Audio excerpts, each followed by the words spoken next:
no, there was no top ceiling, just a minimum threshold of 20,000, as I mentioned during the presentation.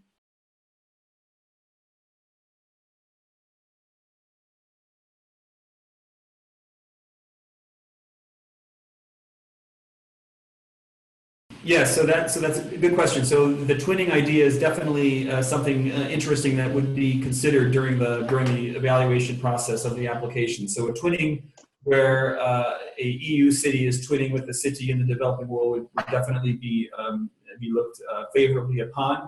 Would be great when you discuss that twinning to provide as much information as the context of the twinning, what types of activities are taking place under that type of twinning arrangement, exchanges, best practices, case studies that have been accomplished, or future plans that have been that are in process, or any type of information that you could elaborate with the twinning would be highly valued.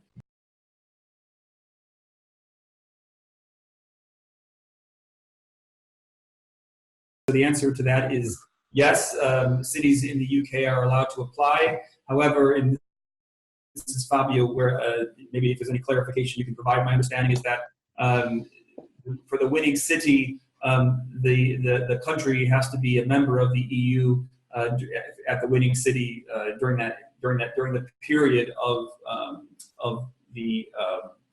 the city being the Fair and Ethical Trade City of 2019, of the duration of that award. Is that the understanding, Fabio, or do you want to provide some clarification? No, it's correct. As a matter of fact, yes, UK cities can apply because they are members of the EU and for the whole application period.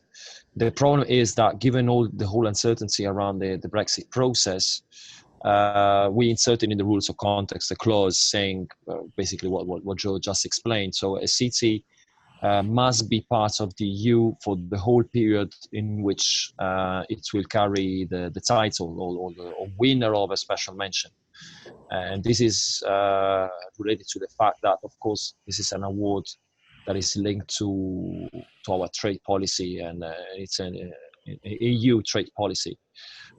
So unfortunately, of course, we would definitely welcome applications from the UK, but we had to include this clause for reasons that are a bit, say, above our grade. So there is a lot of uncertainty. I mean, in the hypothetical case in which UK stays in the EU, there's a reversal of the process. Then of course they could win and enjoy the benefits. Otherwise, that would not be possible.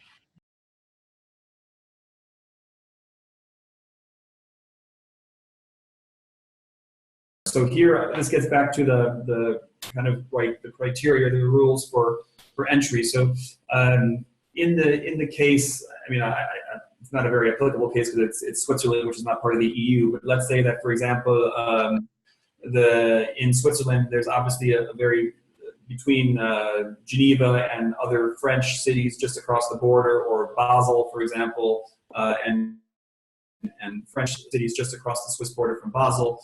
It's obviously a large metropolitan area. There are obviously a lot of cross-border networks between these two countries because they share a metropolitan area that just happens to be split by an international border. In this case, that cross-border network would not be eligible. So only, for example, in the case of, let's say, in the case of Geneva, for example, it would only be the French city on the other side of the border, or the Ville de Genève. That would, if Switzerland was in the EU, that would be allowed to apply. So we would not allow a joint application between a city in country A and a city in country B, even if they shared a strong cross-border. So that it would have to be really the city, the city itself, that city municipality, even though they may be quite strongly linked with a city just across the border.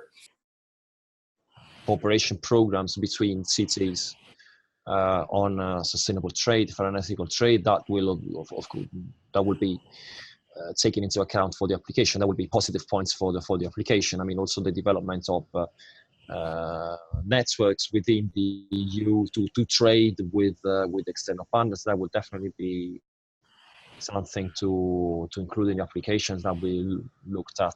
That's correct. That's correct. Yeah, but yeah, exactly. I mean, any type of networks that you're developing as a city is fine, but in terms of the application, it has to be one city only that applies, not a joint application. Maybe I Exactly. misunderstood the question.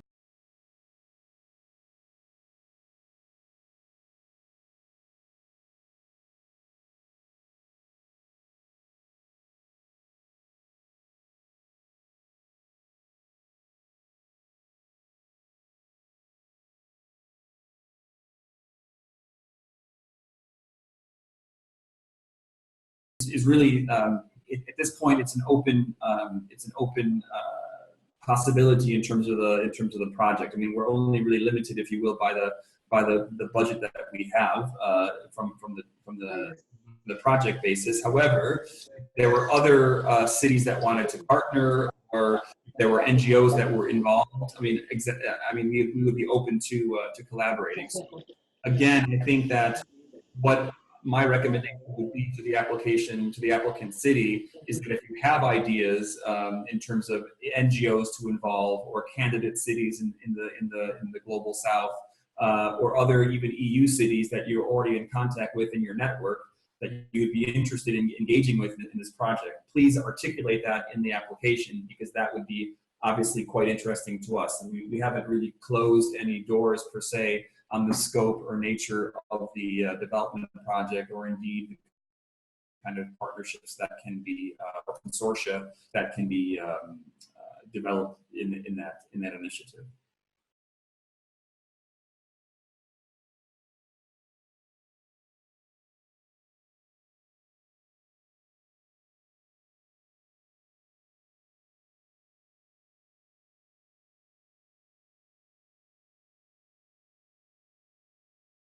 Indeed, we're looking at both. We're looking at, a specific, let's say, a specific type of strategy or plan that's in place, hence the procurement, public procurement, but also we're looking at the wider context, as I mentioned. So indeed, I think the two are very important. So a forward-looking strategy is very important to articulate.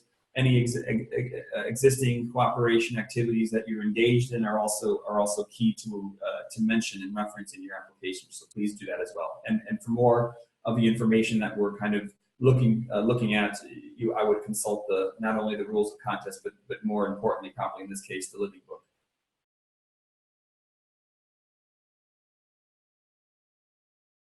ICLEI is one of our core, let's say, partners in this project. They were part of our technical working group that helped us to develop the overall award, let's say, scope, criteria, process. It helped us develop the Living Book. So they were very much involved in the development of this award in 2017.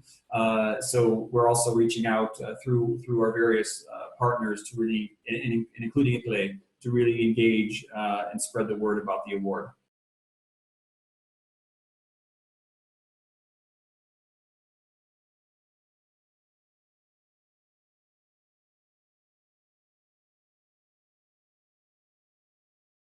Indeed, the focus of the award is with external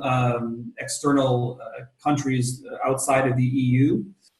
So insofar as your sustainable trade or sustainable public procurement policies are 100% EU centric, it would not be as, let's say, it would not count as much, if you will, as if it was from a developing country perspective. However, I would still, I would still mention that, because obviously, if there are certain opportunities to then engage or trade or purchase from a developing country exporter, that would be quite important. Or if you recognize, for example, certain voluntary or private standards, whether it's a textile standard or a forestry standard or whatever the case may be, that obviously may have a developmental impact by and large. Even if you're buying from a European provider or European seller, they may in fact, depending on the supply chain, be actually buying from a developing country exporter, because some of these labels don't apply to European production. They only apply to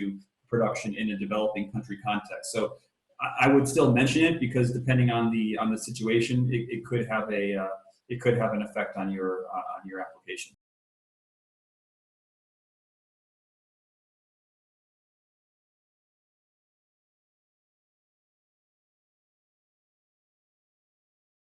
In terms of the development project, it would be a jointly well, ITC and the city would be implementing it.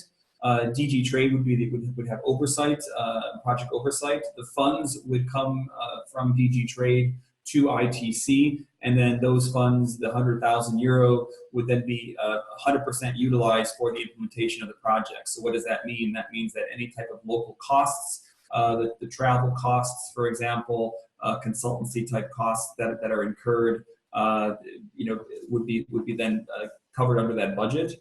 We're expecting that from the city perspective, they would have their staff would be detailed, if you will, toward the implementation of the project.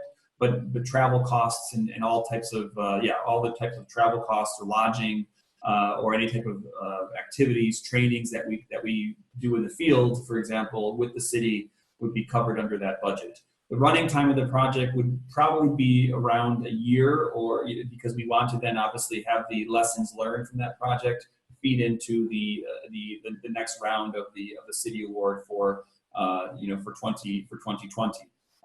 But then again, that is to be decided. But I would say we would start planning the project in Q3 of this year. So after the summertime, we would start the planning, with implementation probably starting Q1 of 2019, with the end date of more or less the end of 2019. So we can take stock lessons and have lessons learned, so that it flows into the process for 2020.